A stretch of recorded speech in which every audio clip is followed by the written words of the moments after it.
Hello, everyone. Well, I do realize that it has been quite some time since I posted a video, and I do apologize for that delay. I've been very, very busy recently, and I've tried to find some spare time, but I haven't had any spare time. But now I have some spare time, so I'm making my video. And I just want to say that I have an update for you on Renee Good. Last time I spoke with you, I said that Renee Good was had possibly hit the agent that she bumped him with her vehicle when he shot at her. Now I know what really happened because they caught it all on video. It was caught on video. It wasn't the body cam because the body cam doesn't reveal what actually happened. It's not as clear from the body cam video. But with the outside witnesses video, it became clear what happened. They had him highlighted. They had a circle around him and they had him highlighted. And they showed that the agent jumped in front of Renee Good's vehicle, shot her, and then she was already dead when the vehicle bumped him. So what happened was that he jumped in front of her vehicle just to shoot her through the windshield, and then her dead body rolled away, and the vehicle bumped him on its way after he had shot her dead. So and then he shot her an additional 2 times while the vehicle was rolling away. So it wasn't her fault that he got bumped because she was already dead. And so that's Renee Good. And the other thing is Alex Pretti. Alex Pretti, I've heard his name pronounced every single different way. When it first came on the air, the anchor, who's sort of, a ditzy blonde type. I don't think blondes are ditzes. I just think that this particular blonde was ditzy. Um, this ditzy blonde pronounced his name Alex Prade. Didn't even pronounce the final I on his name. She just called him Alex Prade. And then there were some people calling him Alex Pretty. And his name does look like the name Pretty, but with a I instead of a Y. It looks like Pretty. But it's Alex Pretti. Okay, so that's his name, Alex Pretti. And Alex Pretti was a nurse. And he had had a previous encounter with ICE. And had been shouting at them and getting into a physical tussle with them before, like a week before this incident occurred.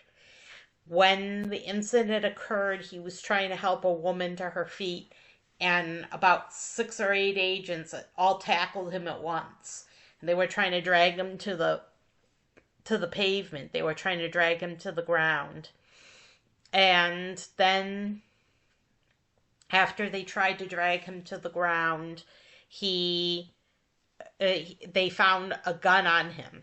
Okay, the gun was in his side pocket or side holster, and they pulled the gun out, and then 2 agents shot at him in rapid fire. About 2 agents shot like 10 rounds, and then after he had been shot to death, the man who had grabbed the gun said, "I've got the gun." And they claimed that he had been shot with the gun, that, amongst other things that they claimed, that he had been shot with the gun that he brought with him. And that wasn't true. He was shot by the agent's guns. And the other thing they claimed was that he was brandishing a gun and threatening the agents. Nowhere on the video does it ever reveal him doing that, so they made that up. And we know they made it up because we've got the footage to prove that they were making it up. And that he never brandished a gun at any agent at any time. The only reason they shot him was because he had a gun with him. And he had a gun with him because that was his Second Amendment right to carry a gun. And so then Trump comes on TV and says he shouldn't have had a gun. He shouldn't have had a gun, and that's not right for him to have a gun. Well, the NRA wasn't happy about this, as you can imagine. And they got on TV saying that what the president said was wrong, and then he had a Second Amendment right to carry that gun, and that they should have never shot him just for carrying a gun. So he didn't brandish the gun. He didn't threaten any of the agents. They were all trying to push him to the ground. And then once they found that he had a gun, they shot him. And they shot him without him brandishing the gun or holding the gun at anyone. So they've had this massive cover-up. And they're not going to charge any of the agents with anything because of this massive cover-up. And they wouldn't allow the state to participate in any of these investigations. And so what is going on here? It's obvious what's going on. It's a coup inside of our government. Trump is pushing everyone's buttons just to see what'll happen. Just to see what'll happen, just because he can. Just because he can, he's pushing the button over and over and over and over and over again, hoping something bad will happen. And it did. Something bad did happen. 2 people died. And he's still not satisfied. He still wants to send more agents in. And there were major protests. Have you seen the protests? There were tens of thousands of people in Minneapolis. And they were everywhere. And the crowd was huge. It was huge crowd. And there was more pepper spray and more tear gas being lobbed at the people in the crowd. And they blinded a guy and took him into custody. And the guy felt like he was going to throw up, and he said that he felt like throwing up and that his eyes were stinging, and they didn't care. They just took him into custody. And nobody knows what happened to him after that. So, what can we learn from this?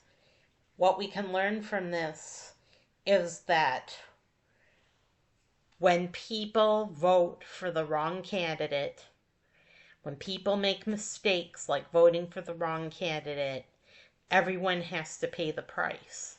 And the sad part is, I really would have supported Trump. At some point, I would have supported Trump and put my weight behind him. But he blew it. Trump blew it. And he wasn't worthy. He wasn't worthy, and he blew it. And I knew he was dangerous before he even started his campaign. I could tell from some of the things that he said that he was a dangerous candidate and that he could not be trusted. And now I was proved correct. He was a dangerous candidate and he couldn't be trusted. But why did people vote for him? Probably because he's a man. Because they don't want a woman to be president ever. But also she was very much a socialist. And that also worked against her. I'm speaking of Kamala Harris now. She's a socialist. So nobody wanted to vote for Kamala Harris. And so Trump was a shoo-in. He got in there easily, and he easily defeated Kamala Harris. And Biden didn't run again. He was in La La Land, Biden was, and didn't know what he was doing or what he was saying. And now Trump's getting to that point. Trump is getting to the point where he doesn't know what he's doing or saying anymore. He's getting incoherent. And his veneer of self-assurance is wearing thin because it's obvious that his faculties are failing. It's obvious. So what do we do? What can we do now? Well, it looks like J.D. Vance is going to have to take over if Trump becomes completely incompetent and incapable of performing his duties. Then J.D. Vance will be president. And it's from what we've seen about J.D. Vance is that he's a hot number himself. He's a firecracker, this J.D. Vance, and he immediately jumped in. He jumped in after Renee Good and after Alex Pretti were shot and immediately accused them of being terrorists. And he called Alex Pretti an assassin. Said he was trying to assassinate these agents. Sure didn't look like it to me. It looked like they were trying to drag him to the ground and he wasn't doing anything. So what do we do about this? Doesn't seem much we can do. Just thinking about it, thinking really hard about what's happened in the past few weeks. It's just, it's unbelievable.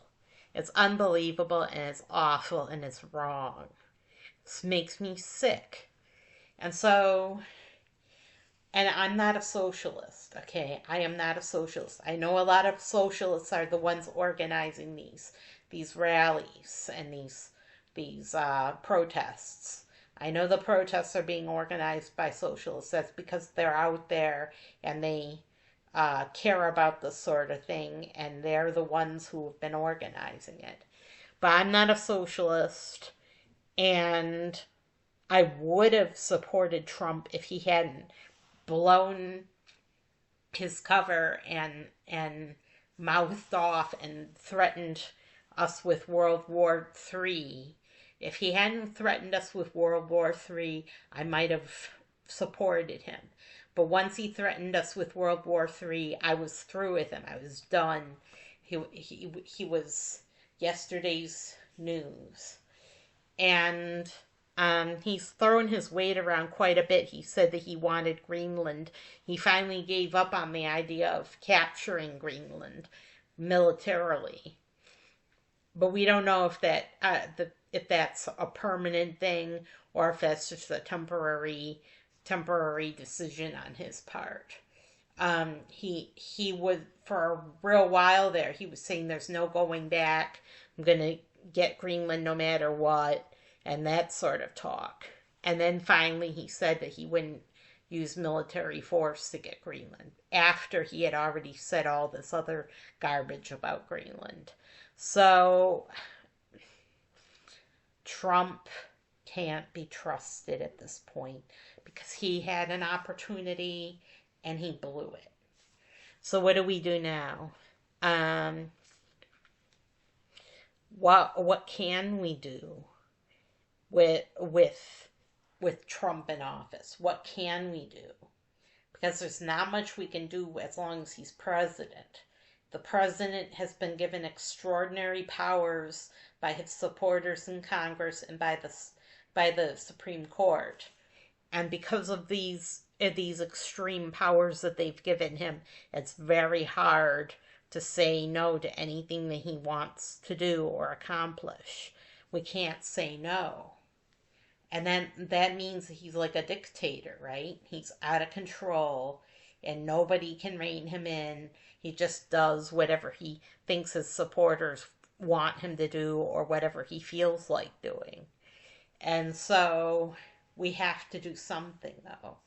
So all we can do is protest this guy until he's out of office. And that's it. That's all we can do is protest.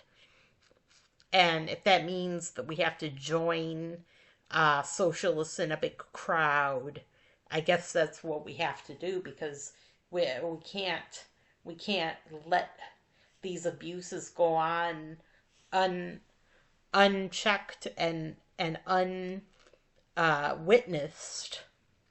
We have to have witnesses and we have to have observers, and they can't keep getting killed by agents. So we have to protest these deaths of these observers. And so what we can do is protest as loudly as we can. And when the midterms come, we have to vote. That's what we have to do. We have to vote. If you don't like the way things are going, if you don't like which way the wind is blowing, you have to vote. So that's it. You have to vote, and you can't shirk your duty to vote.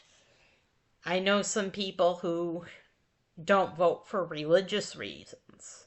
Their church brainwashed them and said that voting is an earthly thing, and that there won't be any voting in heaven because everything's perfect in heaven, so don't vote. Can you believe that? Can you believe that there's actually, that's like a cult. That's like a religious cult, somebody teaching you that.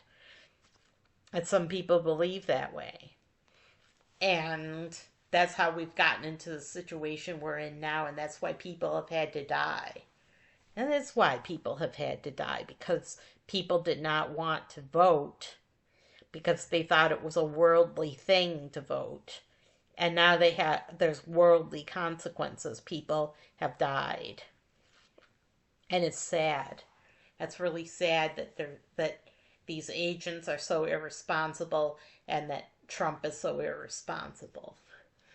So all we can do is vote and protest. That's all we can do. And protesting helps to it helps to bring attention to these problems, and then voting is very important because that's when we establish our candidates and set them up for success. So I hope you all have a terrific week. Get out there and vote when the time comes, when the midterms come. Vote against Trump. Don't vote for anyone specifically. Just vote against Trump, because Trump has to be taken down a couple of pegs right now. Okay? He's defying Congress. He's defying Congress. He's defying the courts. He's defying judges. He's defying everyone he can. So he has to be taken down a couple of pegs, and that's the midterms. The midterms are the time to take Trump down a couple of pegs. And then hopefully we'll have a quiet 2 years after that. But with Trump in charge, I kind of doubt that it'll be quiet. And I'm a little bit afraid that he might try to establish himself as a permanent dictator, which would be very dangerous and very sad outcome for the U.S., but it is possible. So stay vigilant, keep your eyes open, and keep your wits about you, and I'll see you next time.